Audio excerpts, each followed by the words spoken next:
Hello students, welcome to winter classes. और आज की क्लास में स्टार्ट करने वाले हैं कक्षा 10वीं का विषय भूगोल पाठ 6। पाठ का नाम है जनसंख्या। स्टूडेंट्स, इस पाठ के ऊपर ऑलरेडी मैंने 2 वीडियो बनाए हुए हैं, जिसके अंदर पहली वीडियो मैंने बताया कि ब्राजील और भारत की जनसंख्या के अंदर मैंने तुलनात्मक घटकों के बारे में मैंने बताया हुआ है, ठीक है। और दूसरी वीडियो में लिंग अनुपात और आयु लिंग पिरामिड, जो जनसंख्या की संरचना में 5 घटक होते हैं, उसके अंदर 2 घटकों के बारे में मैंने दूसरी वाली वीडियो में बताया हुआ है। तो इस वीडियो लेक्चर में हम लोग बात करने वाले हैं जनसंख्या की संरचना के बचे हुए जो 3 घटक हैं, जैसे जनसंख्या का वृद्धि की दर, फिर उसके बाद औसत जीवन प्रत्याक्षता क्या होती है, साक्षरता दर। इन 3 घटकों के बारे में बात करने वाले स्टूडेंट्स। तो यदि आप लोगों ने उन वीडियोस को नहीं देखा हुआ है तो उन वीडियोस के लिंक आपको इस वीडियो के डिस्क्रिप्शन में, या तो आप प्लेलिस्ट में भूगोल नाम की प्लेलिस्ट है उसके अंदर जाके आप उन वीडियोस को देख सकते हो। वो वीडियोस देखने से फायदा है कि आपको उन वीडियोस का प्रॉपर नॉलेज रहेगा और आपको सारी चीजें समझ में आएंगी। तो स्टूडेंट्स, आज की वीडियो थोड़ा सा लंबी हो सकती है क्योंकि इस वीडियो के अंदर 3 टॉपिक के बारे में बात करने वाले थे, 3 घटकों के बारे में बात करने वाले हैं। तो वीडियो को स्टार्ट टू एंड तक देखिएगा, तभी जाके आपको पूरी चीज समझ में आएगी, ठीक है। तो चलिए हम लोग सबसे पहले पहला टॉपिक स्टार्ट करते हैं, जनसंख्या वृद्धि दर। देखिए स्टूडेंट, जनसंख्या की वृद्धि और जनसंख्या वृद्धि की दर, ये दोनों चीजें अलग होती है। जो दर होता है स्टूडेंट्स वो प्रतिशत में निकाला जाता है और जो वृद्धि होती है वो संख्या में होती है, ठीक है। तो ये पहली बात समझ लीजिए कि जो जनसंख्या की वृद्धि की दर होती है और जनसंख्या की जो वृद्धि होती है वो दोनों में क्या है, बहुत ज्यादा फर्क है। ये जरूरी नहीं है कि जनसंख्या वृद्धि की दर कम ज्यादा हो तो उसके हिसाब से जनसंख्या की जो वृद्धि है वो कम ज्यादा होगी, ठीक है ना। अगर हम लोग यहाँ पर बात करें कि जनसंख्या वृद्धि की दर किसे कहते हैं, तो यहाँ पर एक लड़का और एक लड़की के बीच में संवाद हो रहा है। इस संवाद के माध्यम से सबसे पहले समझने का प्रयास करते हैं, उनके बाद बाकी की चीजें देखेंगे। लेकिन क्या यह आलेख क्या दर्शाता है, तो लड़की का जवाब आता है, यह आलेख ब्राजील और भारत की जनसंख्या वृद्धि की दर दर्शाता है। ये जो आलेख है, पहला आलेख जो है वो ब्राजील का और दूसरा जो आलेख है रेखालेख, वह क्या दर्शा रहा है, भारत की जनसंख्या वृद्धि की दर को दर्शा रहा है। अरे पर इस आलेख में तो वक्र नीचे की ओर जा रहा है, ऐसा कैसे। यहाँ पर अगर आप लोग देख रहे होंगे जो वक्र है ये कहाँ जा रहा है, नीचे की ओर जा रहा है, ठीक है। ऐसा कैसे हो गया, तो लड़की का जवाब है सही का, पर भले ही वक्र नीचे जा रहा हो तब भी इसका अर्थ यह नहीं कि जनसंख्या कम हो रही हो। मैंने पहले ही बता दिया था कि यहाँ पर वक्र नीचे जा रहा है, इससे मतलब ये मत सोचिएगा कि जनसंख्या की दर जनसंख्या क्या हो रही है, कम हो रही है। इसका यह अर्थ यह है कि पिछले दशक की अपेक्षा इस दशक में जनसंख्या की दर क्या है, कम है। अगर वक्र नीचे जा रहा है तो इससे हम लोग समझ में आएगा कि जनसंख्या कम नहीं हो रही है। इसका मतलब क्या होता है कि पिछले दशक की अपेक्षा, पिछला दशक मतलब होता है 10 साल का समूह, तो पिछले दशक की अपेक्षा इस दशक में जनसंख्या की दर क्या हो गई है, कम हो गई है। और इसे समझ में आएगा कि भविष्य में ये जनसंख्या जो रहेगी वो कम हो सकती है, ठीक है। यहाँ तो समझ में आ गया। अब आगे इसका अर्थ है ब्राजील की जनसंख्या कम हो रही है, मतलब यदि आप लोग ब्राजील का आलेख देखेंगे तो उसका वक्र बहुत तेजी से नीचे जा रहा है। तो लड़का बोलता है इसका अर्थ है कि जो ब्राजील की जनसंख्या वो कम हो रही है। नहीं, इसका अर्थ है जनसंख्या की वृद्धि की कम गति से हो रही है। जो जनसंख्या की वृद्धि है वह कम गति से हो रही है, जनसंख्या कम नहीं हो रही है। जनसंख्या की जो वृद्धि है वह धीमी गति से हो रही है। वक्र प्रवृत्ति देखकर ऐसा कह सकते हैं कि निकट भविष्य में ब्राजील में जनसंख्या की वृद्धि धीमी गति से होगी। यदि वक्र को देखा जाए तो ऐसा हम लोग बोल सकते हैं कि जो ब्राजील है उसके आने वाले कुछ दशकों में जनसंख्या जो होगी वो धीमी गति से होने वाली है। चलिए हम लोग देख लेते हैं सबसे पहले ब्राजील में जनसंख्या वृद्धि की दर। यहाँ पर आप लोग के सामने एक आलेख है जो दर्शाता है ब्राजील की जनसंख्या वृद्धि की दर। यदि हम लोग बात करें 1960 में, तो 1960 में ब्राजील की जनसंख्या जो वृद्धि की दर है वह 3.0% से शुरू हुई थी। कितना, 3.0% की दर से। और हम बात करें तो 1970 से लेकर 2010 हम लोग बोल सकते हैं, 2001 यहाँ पर है, 2010 भी आगे आ जाएगा।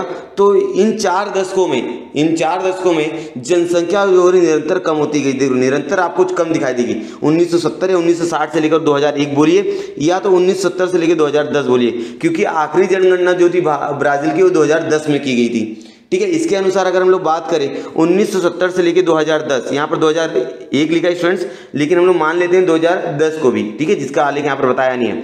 तो बीते 40 सालों में जो जनसंख्या ब्राजील की वह धीमी गति से है। तो अगर हम लोग बात करें ब्राजील में जनसंख्या की दर 1990 में कितना थी, 3.0 से कम है, 3.0 से कम है। देख लो यहाँ पर, अगर हम लोग बात करें 1990 में तो 1970 में 3.0 से कम है, या उसके आसपास हम लोग बोल सकते हैं। 3.0 से कम या तो उसके आसपास हम लोग बोल सकते हैं। ठीक है, अगले दो दशकों में मतलब अभी जैसे अभी चल रहा है 2010, ये जो जानकारी है 2010 के अनुसार हम लोग पढ़ रहे हैं। तो आने वाले जैसे 2020 हो जाए और 2030, ठीक है, ये अगले 2 दशक रहेंगे ब्राजील के लिए।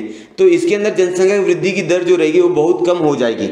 अगर हम लोग बात करें अभी जो 2010 में ब्राजील की जनसंख्या की गणना की गई थी, ठीक है, अभी 2020 में भी होने वाली है, अभी कुछ समय बाद हो जाएगी। तो 2020 और 2030 में अगर उनका आलेख बनेगा तो उस आलेख के माध्यम से ऐसा पता चलेगा कि आने वाले 2 दशकों में, मतलब 2020 से लेकर 2030 के दशक में जो जनसंख्या रहेगी वो बहुत कम हो जाएगी। और इस तरह जनसंख्या वृद्धि की दर ब्राजील में कम दिखाई देती है। ठीक है, यहाँ तक समझ में आ रहा है क्या? अब आगे देखते हैं। अब स्टूडेंट्स पढ़ लेते हैं ब्राजील की जनसंख्या वृद्धि की दर के बारे में। यदि बात करें 1961 में भारत की जो जनसंख्या थी वह 2.0% से क्या हुई, शुरू हुई है, जो 1971 में क्या होगी, बढ़ गई। 1971 में अगर आप लोग जनसंख्या देख रहे होंगे एकदम अच्छे से तो बढ़ चुकी है। और कितना प्रतिशत बढ़ चुकी, तो आप बोल सकते हो कि 2.3 देख सकते हो आप लोग, 2.5 से नीचे है, 2.5 से नीचे मतलब 2.3 आप लोग बोल सकते हो, 2.3% इतना बढ़ी हुई है। और 1971 से लेकर 1991 तक जो जनसंख्या है वो आपको स्थिर नजर आ रही होगी। देख लो एकदम रुका हुआ नजर आ रही है, सीधी रेखा मिल रही होगी। तो इससे कहने मतलब है कि 1971 और 1991 के बीच जो जनसंख्या वृद्धि थी वह स्थिर नजर आती है। अगर हम लोग बात करें 2011 में, तो 2011 में जनसंख्या जो थी वह 1.5 के ऊपर, अगर सीधी रेखा खींचोगे तो 1.5 के ऊपर, मतलब 1.6 या तो 1.7 आप लोग बोल सकते हो।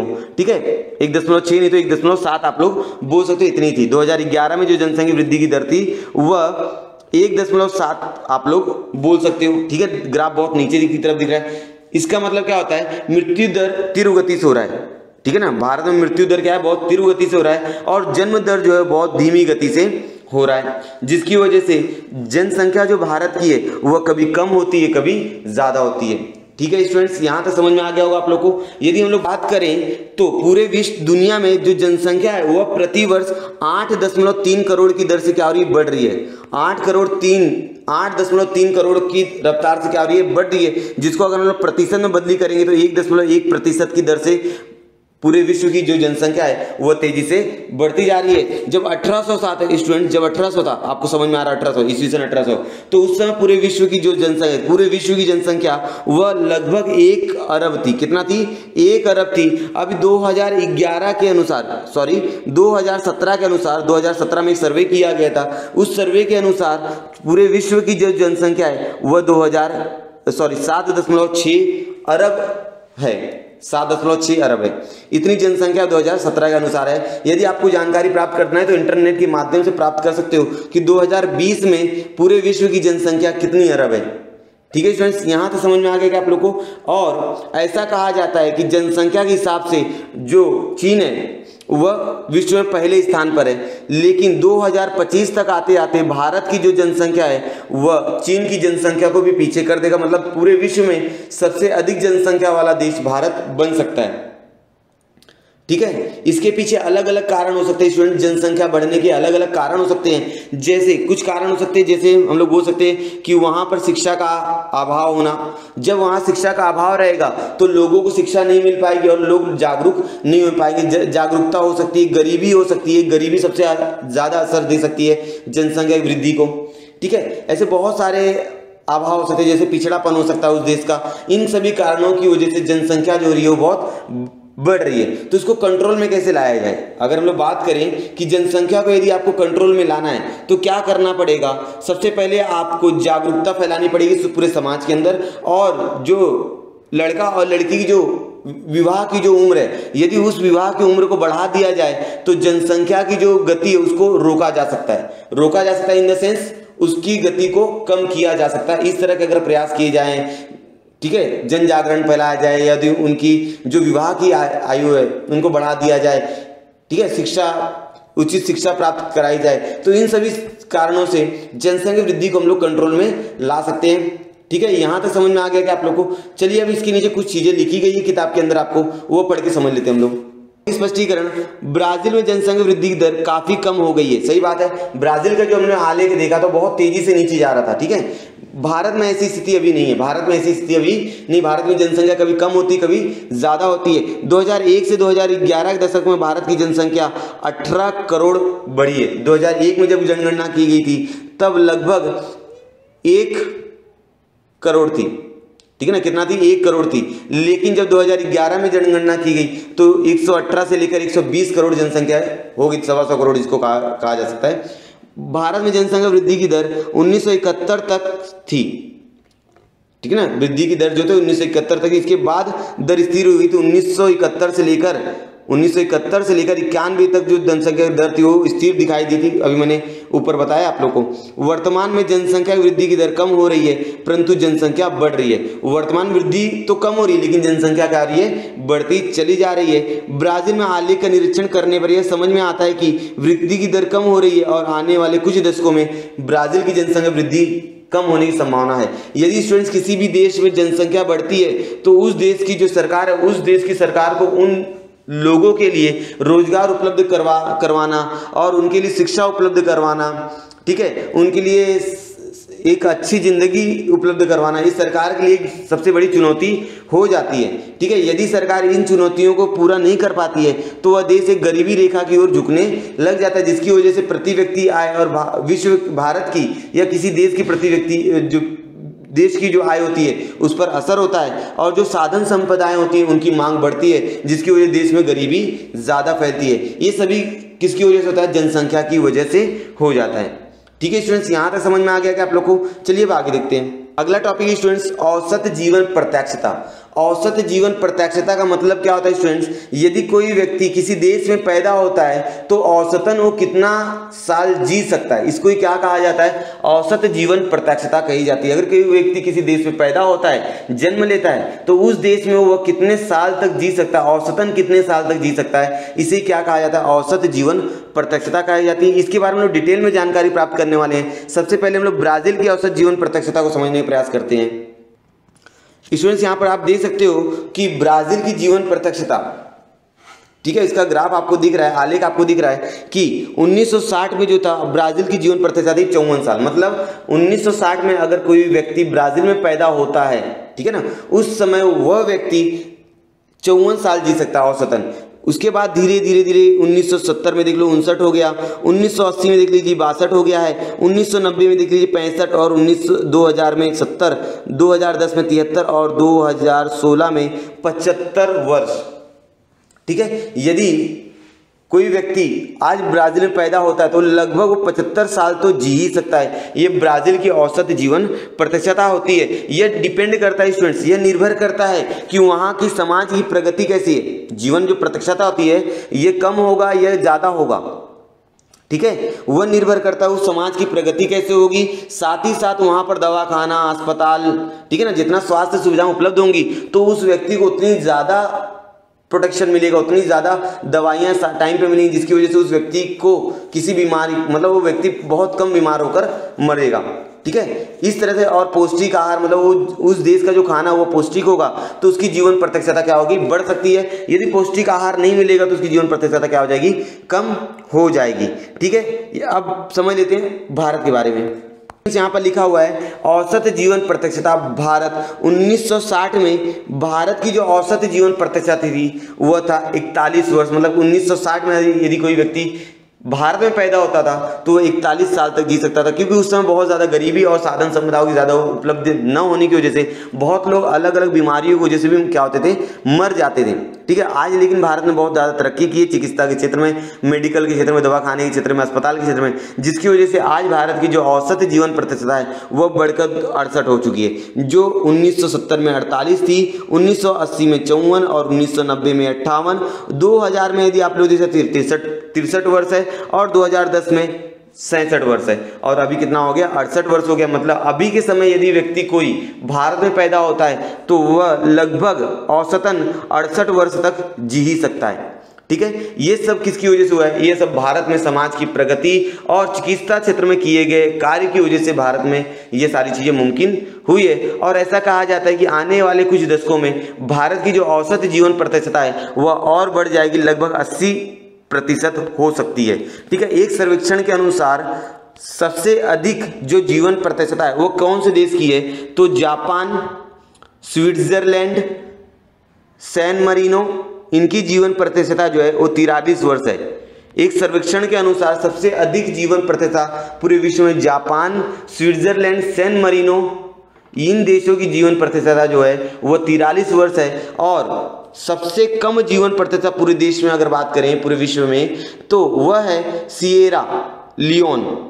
सिएरा, देखो मैं लिख के दिखा रहा हूं यहां पर, सिएरा लियोन, ठीक है। सिएरा लियोन नाम का एक देश है अफ्रीका में। कहां पर है? अफ्रीका में, जहां की जीवन प्रतिशतता कितनी है? 47 वर्ष। मतलब वो अगर वो कहां पर सिएरा लियोन में पैदा होता है कोई व्यक्ति, वहां पर वो औसतन 47 वर्ष तक जी सकता है। यदि हम लोग बात करें भारत के पड़ोसी देशों में तो भूटान की जो जीवन प्रतिशतता है वह 65.79 वर्ष है। कितना है भूटान की जीवन प्रतिशतता? 65.79। पाकिस्तान की बात करें तो पाकिस्तान में है 66 वर्ष। कितना? 66 वर्ष, याद रखिएगा। और चीन की बात करें तो 72 वर्ष, जिसकी जीवन प्रतिशतता भारत से ज्यादा ही पड़ोसी देशों में हमारे आ जाते हैं। बांग्लादेश की बात करें तो बांग्लादेश में जीवन प्रतिशतता जो है वो 70 वर्ष है। श्रीलंका में जो जीवन प्रतिशतता है वो 75 वर्ष है, ठीक है। इस तरह से हमने जीवन प्रतिशतता क्या होती है थोड़ा बहुत समझने का प्रयास किया है, ठीक है। तो जीवन प्रतिशतता क्या होती है कि किसी देश में जन्मा व्यक्ति औसत रूप से कितने वर्ष जी सकता है। तो इससे हमको समझ में आता है कि अगर कोई व्यक्ति भारत में पैदा होता है तो 68 वर्ष, यदि कोई व्यक्ति ब्राजील में पैदा होता है तो कम से कम 75 वर्ष जी सकता है। इन सभी चीजों के बारे में हमने जानकारी प्राप्त की है, ठीक है स्टूडेंट्स। अब आगे बढ़ते हैं। 1960 में भारतीय औसत जीवन प्रतिशतता 41 वर्ष से भी कम थी। जब 1960 था, 1960 का दौर, उस समय भारत की जो औसत जीवन प्रतिशतता थी वह 41 वर्ष से भी कम थी। मतलब अगर 1960 में कोई व्यक्ति पैदा होता है तो वह 41 वर्ष से कम जी सकता था। लेकिन अब यह बढ़ गई है और भविष्य में बढ़ेगी। ऐसा अनुमान लगाया जाता है कि 75 नहीं तो 80 वर्ष हो सकती है आने वाले 10-20 सालों में, ठीक है। अब भौगोलिक स्पष्टीकरण देख लेते हैं स्टूडेंट्स। किसी देश की औसत जीवन प्रतिशतता हुई वृद्धि सामाजिक प्रगति का महत्वपूर्ण लक्षण है। अगर किसी देश की औसत जीवन प्रतिशतता बढ़ रही है मतलब वह समाज की प्रगति बहुत ज्यादा हो रही है, वहां पर जो समाज की प्रगति है वह बहुत तेजी से हो रही है। स्वास्थ्य सुविधाएं बढ़ाना, अब ये जीवन प्रतिशतता बढ़ेगा कैसे? स्वास्थ्य सुविधाएं बढ़ा दो ताकि बहुत लोग बीमारी की वजह से न मरे, ठीक है। चिकित्सा क्षेत्र में प्रगति, पौष्टिक आहार मिले, उनको मिलने पर जीवन प्रतिशतता बढ़ने लगती है। विकासशील देशों में अभी भी औसत जीवन प्रतिशतता कम है, परंतु सामाजिक और आर्थिक विकास के साथ साथ उनमें धीरे धीरे सुधार हो रहे हैं। विकासशील देश जैसे यहाँ पर एग्जाम्पल हम लोग भारत का ले सकते हैं, जहाँ पर अभी भी जीवन प्रतिशतता क्या है? कम है। लेकिन अगर हम लोग बात करें सामाजिक और आर्थिक विकास के साथ साथ जो जीवन प्रतिशतता है वो धीरे धीरे क्या होगी? बढ़ सकती है, ठीक है स्टूडेंट्स। यहाँ तो समझ में आएगा क्या? स्टूडेंट्स यहाँ पर बोला है, थोड़ा दिमाग लगाओ, क्या जीवन प्रतिशतता में वृद्धि एवं जनसंख्या में वृद्धि में क्या संबंध है? इसका मतलब क्या है? पहले प्रश्न का मतलब समझते हैं कि जीवन प्रतिशतता में वृद्धि, यदि जीवन प्रतिशतता में वृद्धि होती है क्या इसकी वजह से जनसंख्या वृद्धि होगी? हाँ सर, हो जाएगी। कैसे हो जाएगी? यदि जीवन प्रतिशतता में वृद्धि हो जाती है वो व्यक्ति क्या होगा? ज्यादा समय तक जिएगा, व्यक्ति ज्यादा समय तक जिएगा, जिसकी वजह से आने वाले कुछ समय के बाद भारत की जो जनसंख्या है वह बहुत ज्यादा बढ़ जाएगी, ठीक है। क्योंकि जीवन प्रतिशतता बढ़ने का मेन कारण क्या है? वहां पर चिकित्सा सुविधाएं उचित रूप से उपलब्ध रहेंगी, पौष्टिक आहार रहेगा, जीवनावश्यक वस्तुएं उसको आसानी से मिल जाएंगी, अन्य सुधारों के कारण मृत्यु दर में कमी आ जाएगी, जो मरने वाले लोगों की संख्या है वह क्या हो जाएगी? कम हो जाएगी, ठीक है। जिसकी वजह जीवन प्रतिशतता क्या हो जाएगी? बढ़ जाएगी। और अब जीवन प्रतिशतता जब बढ़ जाएगी तो जन्म दर भी बढ़ेगा, ठीक है, जिसकी वजह से जनसंख्या वृद्धि हो सकती है, ठीक है स्टूडेंट्स। यहां तक समझ में आ गया क्या आप लोगों को? चलिए अब अगला टॉपिक देखते हैं। घटक है स्टूडेंट्स, सबसे आखिरी घटक है इस पार्ट का, साक्षरता प्रमाण। किसी देश में कितने लोग साक्षर हैं यह दिखाता है साक्षरता प्रमाण, और साक्षरता ही उस देश की प्रगति में बहुत बड़ा भूमिका निभाने काम करता है। साक्षर मतलब अगर किसी देश में पढ़े लिखे लोग ज़्यादा रहेंगे मतलब उस देश की तरक्की और विकास बहुत तेज़ी से होगा। यदि किसी देश में अनपढ़ लोग या निरक्षर लोग ज़्यादा रहेंगे तो उस देश की प्रगति और विकास होने में बहुत ज़्यादा समय लग जाएगा। अगर हम लोग बात करें जब भारत देश आज़ाद हुआ था 1947 की बात कर रहा हूँ मैं, तब उस समय भारत की जो साक्षरता प्रतिशत था वह लगभग 18% था। कितना? 18% था। मतलब 100 लोग में 18 लोग ही पढ़े लिखे मिलते थे। 1947 की बात हो रही है, ठीक है। लेकिन जैसे जैसे भारत ने तरक्की और विकास किया है, आज भारत की साक्षरता बढ़ चुकी है। हम लोग इस वीडियो के अंदर ब्राजील और भारत की साक्षरता के बारे में बात करने वाले हैं, ठीक है स्टूडेंट्स। यहाँ तक समझ में आ रहा है क्या? चलिए सबसे पहले समझते हैं कि ब्राजील की साक्षरता प्रमाण क्या है। आलेख को ध्यान से देखें तो 1981 में जो साक्षरता प्रमाण था वह ब्राजील का था 74.6। मतलब 100 लोग में से 74 लोग ब्राजील में पढ़े लिखे मिलते थे। 1991 की बात करें तो 80% हो गया, 2001 में 86% और 2011 में 91% और 2016 के अनुसार ब्राजील में अभी 92.6% लोग पढ़े लिखे मिलेंगे। मतलब अगर 100 लोग हैं तो उसके अंदर कम से कम 92 लोग आपको पढ़े लिखे लोग मिलेंगे। इससे यह दर्शाता है कि वह देश कितना तरक्की और विकास करेगा, क्योंकि वहां पर स्टूडेंट्स यदि ज्यादा तरक्की और ज्यादा लोग पढ़े लिखे रहेंगे तो वे लोग क्या करेंगे, ज्यादा देश को तरक्की और करने में ज्यादा योगदान देंगे। लेकिन इससे नुकसान भी हो सकता है। नुकसान क्या हो सकता है? यदि उस देश में पढ़े लिखे लोगों की संख्या बहुत ज्यादा हो जाती है और उस देश की जो सरकार है, गवर्नमेंट जो है, उनको सही तरह से रोजगार उपलब्ध नहीं करवा पाती है, ठीक है, सही तरह से उनको रोजगार उपलब्ध नहीं करवा सकती है, अलग अलग नियम नहीं बनवा पाती उनके लिए, तो वह जो पढ़ी लिखी जनसंख्या रहेगी वह किसी काम की रह पाएगी क्या? नहीं रह पाएगी, ठीक है। जिसकी वजह से साक्षर होने के बाद भी बहुत सारे ऐसे देश हैं जो इतनी ज्यादा तरक्की नहीं कर पाते हैं, ठीक है स्टूडेंट्स। चलिए अब आगे देखते हैं। पहले स्टूडेंट्स भारत की साक्षरता प्रमाण यदि बात करें 1981 में, तो 1981 में भारत की जो साक्षरता प्रमाण था वो 40.8% था। 1991 में 48.2% हुआ। 2001 में वह बढ़कर कितना हो गया? 61.0 हो गया, मतलब 61% हो गया। 2011 में 69 और 2016 में लगभग 72.2% हो गई है साक्षरता प्रमाण। मतलब यदि भारत में 100 लोग हैं तो उसके अंदर से आपको 72 लोग क्या मिलेंगे? साक्षर मिलेंगे, ठीक है। ये भारत की क्या साक्षरता प्रमाण दर्शाता है, ठीक है स्टूडेंट्स। यहां तक समझ में आ रहा है क्या आप लोगों को? ठीक है, चलिए अब आगे देखते हैं। एक प्रश्न पूछा गया, थोड़ा दिमाग लगाओ। यदि जनसंख्या की संरचना में आश्रित जनसंख्या प्रमाण बढ़ जाए तो उसका अर्थव्यवस्था पर क्या परिणाम होगा? आश्रित जनसंख्या किसे कहा जाता है स्टूडेंट्स? वह जनसंख्या जो अपने सुख सुविधाओं के लिए दूसरों पर निर्भर रहती है, जैसे बच्चे और वृद्धा लोग। बच्चों लोग की जनसंख्या और वृद्धों की जनसंख्या, इनको आश्रित जनसंख्या कहा जाता है, क्योंकि यह किसी भी तरह से देश की प्रगति में योगदान नहीं दे पाते हैं। ये आश्रित होते हैं किसके ऊपर? बच्चे आश्रित होंगे अपने माता पिता के ऊपर और वृद्धा लोग आश्रित रहेंगे अपने बच्चों के ऊपर। इस प्रकार से आश्रित जो जनसंख्या प्रमाण अगर बढ़ जाए तो उसका अर्थव्यवस्था पर क्या परिणाम होगा? पहला परिणाम होगा कि अर्थव्यवस्था में कार्यशील समूहों के लोगों की संख्या जो रहेगी कम हो जाएगी। जो अर्थव्यवस्था में जो कार्यशील वर्ग है, जो काम करने वाला वर्ग है, उनकी संख्या कम हो जाएगी, ठीक है। दूसरा परिणाम हो सकता है कि जो देश की राष्ट्रीय आय है और प्रति व्यक्ति आय है वो दोनों क्या हो जाएगा? कम हो जाएगा। राष्ट्रीय आय मतलब स्टूडेंट होता है जीडीपी। स्टूडेंट मुझे कमेंट करके बताना है कि भारत की जीडीपी अभी कितनी है, अभी के समय में भारत की जीडीपी कितनी है, वो मुझे आप कमेंट करके बता देंगे। यदि भारत में आश्रित जनसंख्या बढ़ जाए तो इसकी वजह से देश की जो राष्ट्रीय आय है या प्रति व्यक्ति आय, कक्षा 9वीं मैंने बताया हुआ है सारी चीजें, तो वो सारी चीजें क्या हो जाएंगी? कम हो जाएंगी। देश वस्तुओं और सेवाओं की मांग में बदलाव आएगा। देश में जो वस्तुओं और सेवाओं की मांग रहेगी उनमें बदलाव, क्योंकि बहुत लोगों के पास जब रोजगार उपलब्ध नहीं रहेगा, ठीक है, तो उनके पास पैसे नहीं रहेंगे, जिसकी वजह से मार्केट में जो सामान पैसों का लेन देन है वो क्या हो जाएगा? कम हो जाएगा। देश के विभिन्न वस्तुओं का उत्पादन स्वरूप परिवर्तन होगा।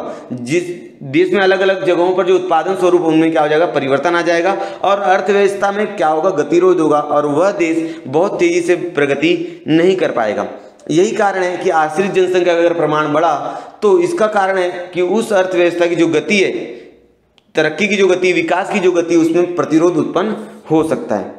एक प्रश्न उठता है कि किसी भी देश में साक्षरता दर कम होने का क्या कारण हो सकता है। अगर किसी देश में साक्षरता की दर कम है तो उसका कारण क्या हो सकता है। तो उसके निम्नलिखित कारण हो सकते हैं स्टूडेंट, 4 से 5 कारण हो सकते हैं। जैसे किसी के यहाँ विद्यालयों की कमी, किसी देश में विद्यालयों की कमी। अगर भारत की बात करें तो भारत में अभी भी लगभग 6 लाख स्कूल कमरों की कमी है। 6 लाख स्कूल में कमरों की क्या है, कमी है भारत की बात करें तो, इसलिए भारत में साक्षरता की दर बढ़ नहीं पा रही है। और दूसरी बात करें तो स्कूल में, बहुत सारे स्कूलों में शौचालय और अलग अलग जो सुविधाएं होती हैं वो उपलब्ध ना होने की वजह से बहुत सारे बच्चे जो होते हैं वह बीच में ही अपना अध्ययन को क्या करते हैं, छोड़ देते हैं। और तीसरा चीज हो सकता है स्टूडेंट जातिवाद, क्योंकि आप देखते हो किसी भी गाँव शहर में जातिवाद को ज्यादा महत्व दिया जाता है, जिसकी वजह से जो निम्न जाति के लोग होते हैं वह सही तरह से शिक्षा प्राप्त नहीं कर पाते हैं। और एक कारण हो सकता है गरीबी।